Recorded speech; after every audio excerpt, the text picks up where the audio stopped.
Si vous êtes jeune reporter dans les médias, cette vidéo est faite pour vous. Enregistrez-la dès à présent dans les favoris pour ne pas la perdre. Comment réussir un bon reportage? C'est le sujet que je propose, sans aucune prétention de ma part, de vouloir faire le tour de toute la question en quelques minutes. Par conséquent, je vous prie de considérer cette vidéo comme une modeste contribution pour améliorer la qualité des produits. Car en matière de collecte et de traitement de l'information, on apprend toujours, n'est-ce pas? Commençons, si vous le voulez bien, par ce petit rappel pédagogique. L'angle de traitement.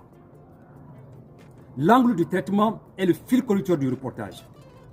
Et il est défini à partir des discussions habituelles que vous avez pendant les conférences de rédaction avant le reportage.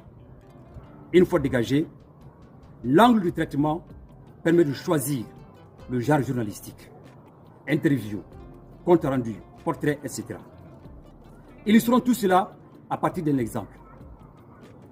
Votre chef vous envoie couvrir une cérémonie apparemment simple de remise de 3000 cartons de produits contraceptifs par un partenaire international à un ministère.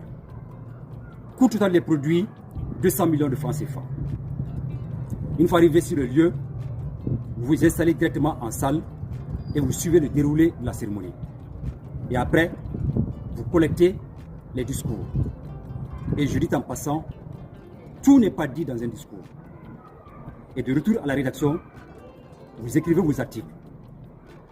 Il arrive souvent que le chef vous pose des questions de clarification.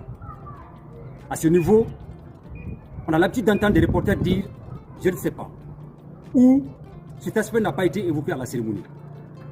Voici le genre de réponse horripilante qu'il faut arrêter de dire. Pourquoi? Parce que vous devriez le savoir. Vous êtes censé le savoir. Vous avez été envoyé en reportage pour collecter l'information dans toute sa totalité et non l'aspect protocolaire des choses. Pour revenir à votre texte, au regard de la maigreur de son contenu, le chef a deux choix. Soit vous demandez de compléter avec des informations, ou alors il va le publier soit en quatrième de couverture ou dans les brèves. Mais dans tous les cas, après publication et après diffusion, quand on essaie de faire une comparaison, on se rend compte que les articles sont presque les mêmes.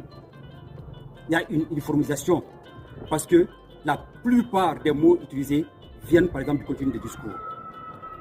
Ne soyez pas surpris de faire un reportage du genre, on va dire, banal. Qu'est-ce qui a manqué à votre papier?